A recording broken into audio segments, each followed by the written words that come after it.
नमस्कार। इंडोनेशिया के बाली में G20 शिखर सम्मेलन खत्म हो चुका है। भारत के अलावा अमेरिका, फ्रांस और ब्रिटेन, इनके जो राष्ट्राध्यक्ष है, इसके अलावा दूसरे देशों के भी G20 सम्मेलन है, इसमें बहुत सारे लोग आए हुए थे। और इसमें ये जो देखा गया, इसमें भारत का जो रुतबा देखा गया G20 सम्मेलन में, ऐसा कहा जा रहा है कि भारत ने मैदान मार लिया। और इसलिए भी क्योंकि भारत को G20 सम्मेलन की अध्यक्षता मिली है और मेजबानी भी मिली है 2023 में। हमारे साथ इस मुद्दे पर बातचीत करने के लिए मौजूद हैं आपके जाने माने डॉक्टर गुलरेज शेख, अंतर्राष्ट्रीय मामलों के जानकार, बहुत बिजी रहते हैं डॉक्टर साहब, और आज भी बहुत बिजी हैं, तो हमने समय मांगा। डॉक्टर साहब ने कहा ठीक है, और आज आपके सामने मौजूद हैं। डॉक्टर साहब, एक तो G20 सम्मेलन और उसमें भारत की सफलता, भारत ने जिस तरह से मैदान मारा और प्रधानमंत्री नरेंद्र मोदी पूरे सेशन में छाए रहे, कैसे देखते हैं आप इसे? सभी को जय हिंद। और जहां तक G20 की सफलता का विषय है, दो चीजों को हम अलग अलग रखें। एक तो भारत को उसकी प्रेसिडेंसी मिलना, वो तो हर किसी को मिलती है, जितने भी उसके सदस्य हैं उनको सबको मिलती है। लेकिन भारत का और प्रधानमंत्री मोदी जी भारत को रिप्रेजेंट कर रहे थे वहां पर, तो भारत का जो रुतबा दिखा है, आप उसको सफलता के पैमाने के रूप में देखिए। देखिए, जो बॉडी लैंग्वेज होती है ना पांडे जी, वो बहुत महत्वपूर्ण होती है वर्ल्ड लीडर्स की। और तभी जो बड़े बड़े बॉडी लैंग्वेज के विशेषज्ञ होते हैं वे बैठते हैं, वो उनकी बॉडी लैंग्वेज का अध्ययन करते हैं और एनालिसिस करते हैं। जैसे हमारे जैसे लोग जियोपॉलिटिकल एनालिसिस करते हैं, इसी प्रकार से बॉडी लैंग्वेज के भी एनालिस्ट बैठते हैं और बॉडी लैंग्वेज को देखते हैं। तो जब मोदी जी से जो बाइडेन मिले और जिस प्रकार से उन्होंने उनका अभिवादन एक तरह से सैल्यूट करके किया, इसके पहले बोरिस जॉनसन ने भी इस प्रकार का किया था, तो ये दर्शाता है कि आपका कद कितना बढ़ रहा है। नेपाल के प्रधानमंत्री को जो बाइडेन कभी भी इस प्रकार से सैल्यूट करने वाले अंदाज में नहीं करेंगे। तो ये एक कद में हमारा विस्तार दिखता है। फिर जिस प्रकार से भारतीय बच्चों के लिए वीजा खोला उन्होंने, ऋषि सुनक ने ग्रेट ब्रिटेन का, तो कहीं ना कहीं उन्होंने जो है वो प्लास्टरिंग की है जो उनकी गृह मंत्री थी, उनके जो एंटी इंडिया वक्तव्य आए थे उसके ऊपर। तो वो आपके रुतबे को दिखाता है कि आप ऊंचाइयां प्राप्त कर रहे हैं जियोपॉलिटिक्स में, वैश्विक पटल पर, और दुनिया उसको मान रही है। फिर हमने देखा किस प्रकार से इमैनुअल मैक्रोन से भी मोदी जी की मुलाकात हुई, यूरोपियन यूनियन के लीडर्स से भी हुई। तो ये दर्शाता है कि हमारा कद कितना ज्यादा विस्तार पा रहा है। साथ ही आप उसके पैरेलल एक और चीज को देखिए, जो ये शर्म शेख में क्लाइमेट को लेकर बैठक है, वहां पर भी हिंदुस्तान ने पश्चिम को आईना दिखाया है और ये कहा है कि जो आपने पुराने पाप किए हैं आप उसको भूल जाएंगे और हम भूल जाएंगे और भूलने देंगे, वो नहीं होगा।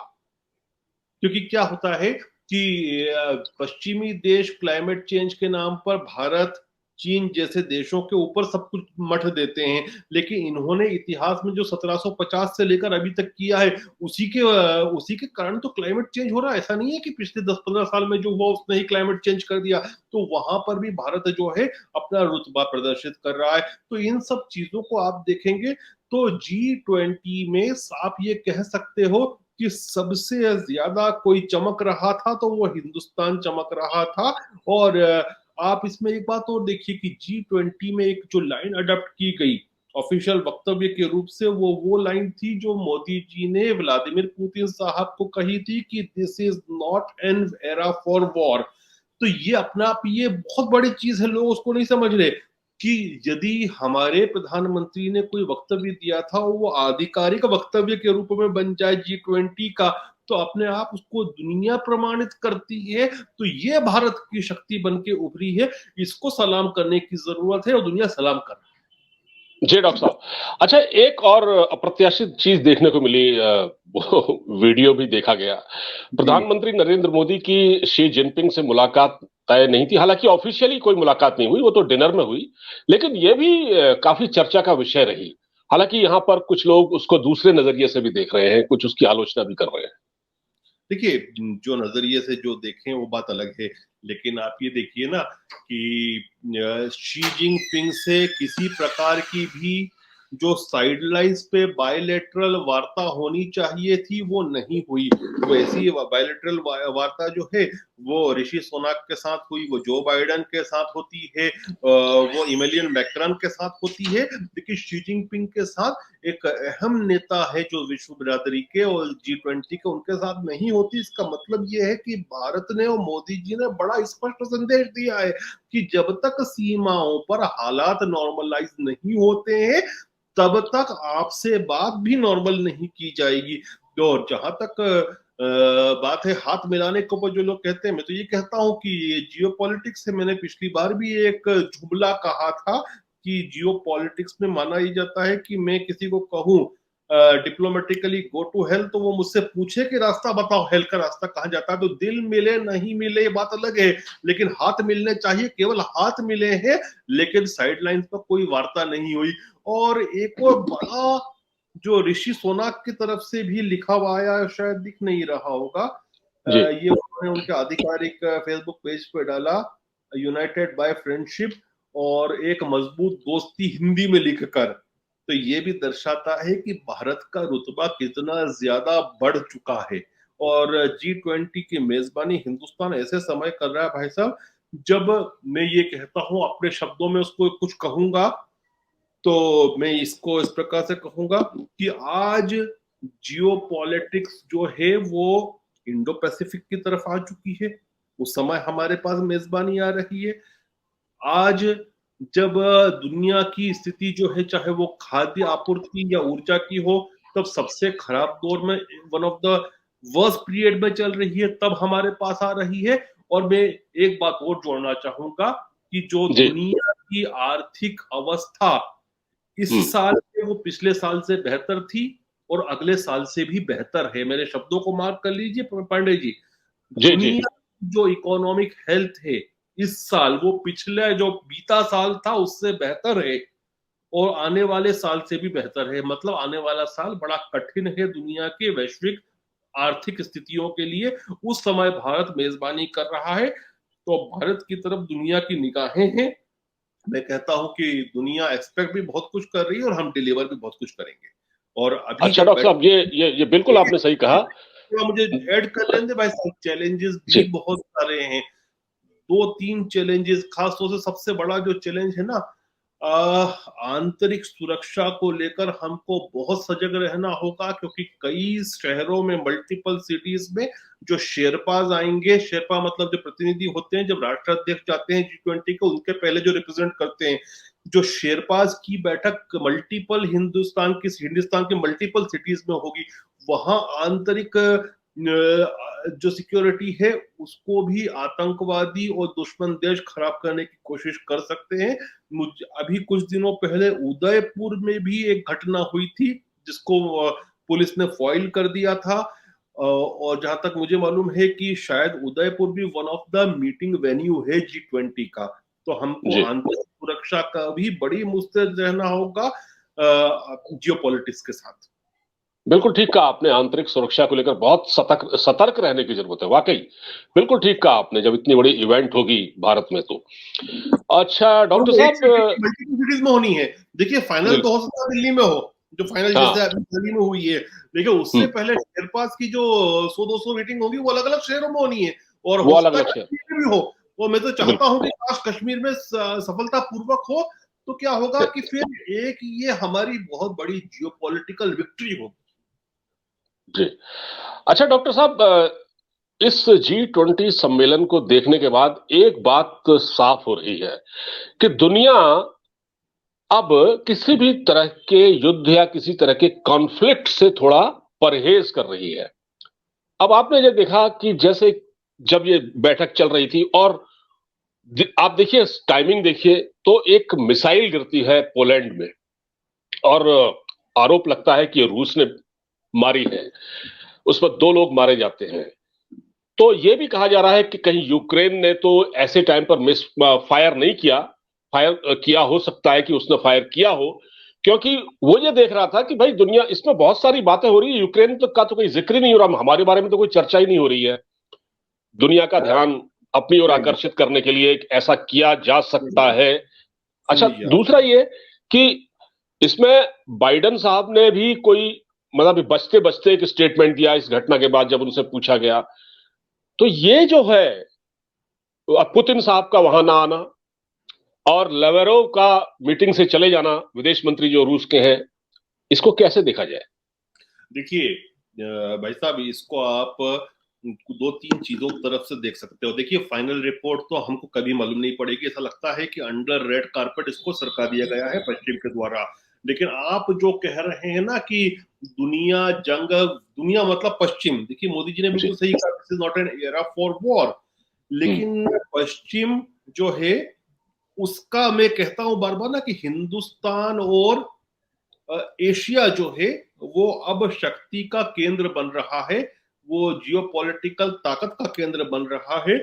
और ये साफ साफ अब नजर आने लगा है, क्योंकि आप ये सोचिए कि पोलैंड पर हमला होता है। मैं बिल्कुल ये बात मानने को तैयार नहीं हूं जो वेस्ट बोल रहा है, जो पोलैंड भी अब तो बोलने लगा है कि वो जो मिसाइल थी वो तो यूक्रेन ने ही डाली होगी। बिल्कुल नहीं हो सकता। क्यों नहीं हो सकता? उसके लिए वो कह रहे हैं कि S-300 मिसाइल हो सकती है जो अपना पाथ से भटक गई। देखिए, आप पोलैंड की लोकेशन देखिए और रशियन फोर्सेस की लोकेशन देखिए। जहां रशियन फोर्सेस हैं वो जी। बिल्कुल विपरीत दिशा में है। थोड़ा बहुत इधर उधर हो सकता है, ऐसा नहीं होता कि इधर मिसाइल को जाना है वो उल्टी चली जाए, ऐसा कभी नहीं होता। ये मिसाइल डेफिनेटली मुझे लगता है, ये मिसाइल जो थी वो रशियन मिसाइल थी। ये हो सकता है कि उन्होंने यूक्रेनियन टेरिटरी पर मारने की कोशिश की होगी और वो चली गई होगी पोलिश टेरिटरी में, लेकिन मिसाइल तो मैं मानता हूं कि ये रशियन मिसाइल ही थी। दूसरी चीज ये भी हो सकती है, हम इसको भी सोच सकते हैं एनालाइज करते हुए कि हो सकता है कि जानबूझ के रशिया ने दागी हो, और इसलिए दागी हो क्योंकि पुतिन साहब वहां गए नहीं G20 में। और G20 में पश्चिमी देश जो थे वो चाहते थे कि किसी प्रकार से जो रेजोल्यूशन आए उसमें रशिया की निंदा की जाए। हालांकि इस पे भी न हिंदुस्तान ये चाह रहा था, ना चीन ये चाह रहा था, ना ब्राजील ये चाह रहा था, ना ही मेजबान देश इंडोनेशिया ये चाह रहा था। तो इसमें एक डिवाइड दिख रहा था हमको कि वेस्ट वर्सेस ग्लोबल साउथ। वो ग्लोबल साउथ जो था वो कहीं ना कहीं रशिया का फेवर कर रहा था, जिसपे हिंदुस्तान भी था कि हम नहीं चाहते थे कि रशिया के खिलाफ कोई रेजोल्यूशन आए। व्लादिमीर जेलेंस्की ने तो वहां पर जो संदेश दिया था उसमें तो उन्होंने ये भी कहा था, चूंकि पुतिन अटेंड नहीं किए हैं तो ये G20 की जगह इसको G19 कहा जाए, लेकिन वो भी नहीं हुआ। लेकिन फिर भी चूंकि वेस्ट जो चाहता था किसी प्रकार से रूस को कंडम किया जाए, शायद रूस ने एक संकेत दिया कि बेटा हम हर चीज के लिए तैयार हैं। तो देखो, हमने ये मिसाइल मारी, अब तुम एक्टिवेट ही करो तुम्हारा आर्टिकल 5 नेटो का। और मैं तो उस दिन, देखिए आप मेरा सोशल मीडिया उठाकर देखिए, इंक्लूडिंग यूट्यूब चैनल की कम्युनिटी में भी लिखा था मैंने कि ये पश्चिमी देश जो है ना, ये आर्टिकल 5 जो है वो म्यूचुअल डिफेंस ट्रीटी है वॉशिंगटन में जो साइन हुई थी, जहां तक मुझे याद है वॉशिंगटन में हुई थी ये नेटो की। जी जी। और इसके तहत एक पर हमला मतलब सब पर हमला। तो अगर नेटो का सदस्य पोलैंड, उसके ऊपर रूस ने मिसाइल मारी तो सब पर मारी, मतलब आक्रमण कर दो। और मैंने कहा था कि ये करेंगे इसको कि अंडर रेड कारपेट डाल देंगे, कोल्ड स्टोरेज में डाल देंगे, आर्टिकल 4 के नाम पे आर्टिकल 5 को एक्टिवेट ही नहीं करेंगे। आर्टिकल 4 क्या बोलता है नेटो का कि सारे नेटो की बिरादरी के जो देश हैं वो बैठक करेंगे, उस पर मंथन करेंगे और फिर निर्णय लेंगे। तो उन्होंने आर्टिकल 4 एक्टिवेट किया, आर्टिकल 5 एक्टिवेट ही नहीं किया, और आज बयान आ रहे हैं पोलैंड से और दूसरी जगहों से कि ये तो यूक्रेन मिसाइल थी। तो भाई साहब, इनमें अब ताकत नहीं है उतनी कि ये इस तरह की जंग लड़ सके। और मैं तो बार बार कहता हूं कि रशिया के विषय में आप कुछ भी कहो, मैं भी मानता हूं जितना अच्छा प्रदर्शन जंग में होना चाहिए था नहीं हुआ, लेकिन फिर भी बहुत अच्छा हुआ क्योंकि रशिया अकेला पूरे नेटो से लड़ रहा है। उनके जो मिलिट्री के स्टॉक पाइल से यूएस समेत, जर्मनी समेत दूसरे कंट्रीज के, वो डिप्लीट होने लगे। और वो ये कौन बोल रहा है? मैं नहीं बोल रहा हूं, ये वॉल स्ट्रीट जर्नल बोल रहा है। तो इतना असलहा गया है यूक्रेन के पास कि पूरा वेस्टर्न असलहा गया है, उसके बावजूद भी रशिया जो है वो अपने काफी हद तक बहुत स्ट्रांग दिख रहा है। तो उसने चैलेंज किया था कि अगर आप ज्यादा कुछ करोगे, हमारे खिलाफ ज्यादा बोलोगे, तो हो सकता है कि हम आगे भी अपनी सीमा को लांघ सकते हैं, और फिर आप क्या करोगे, और ये फिर कुछ नहीं कर पाएंगे, ये दिख गया। अच्छा, तो इसका मतलब यह है, हम यह भी कह सकते हैं कि रूस ने कहीं ना कहीं नेटो की पावर का एक तरह से आकलन किया है कि उसमें कितनी ताकत है। देखिए साहब, बड़ी स्पष्ट बात है, मुझे जो दिखता है कि नेटो उस दिन आर्टिकल 5 को एक्टिवेट करेगा जिस दिन कोई बड़ा वेस्टर्न देश, लोग भूल जाते हैं, एक समय ये था जब डोनाल्ड रम्सफेल्ड ये जी। कहा करते थे कि नहीं, पुराना यूरोप नहीं, हम तो नए यूरोप की बात करते हैं। हम्म। पुराना यूरोप क्या था साहब?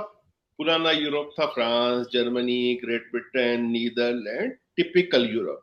और जी। नए यूरोप की बात करते हैं, नया यूरोप क्या है? पोलैंड, रोमेनिया, यूक्रेन, जो सोवियत संघ से, लेटविया, एस्टोनिया, ये बाल्टिक कंट्रीज जो सोवियत संघ से अलग हुए थे, उसकी तरफ हमारी नजर थी, ये कहते हैं।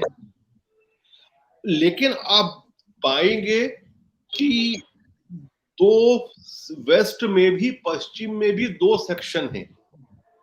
एक सेक्शन है ये नया यूरोप जो कि सोवियत संघ से ब्रेक होके बना, और एक है पश्चिमी यूरोप। वो पश्चिमी यूरोप अपनी चमड़ी को हमेशा बचाता है।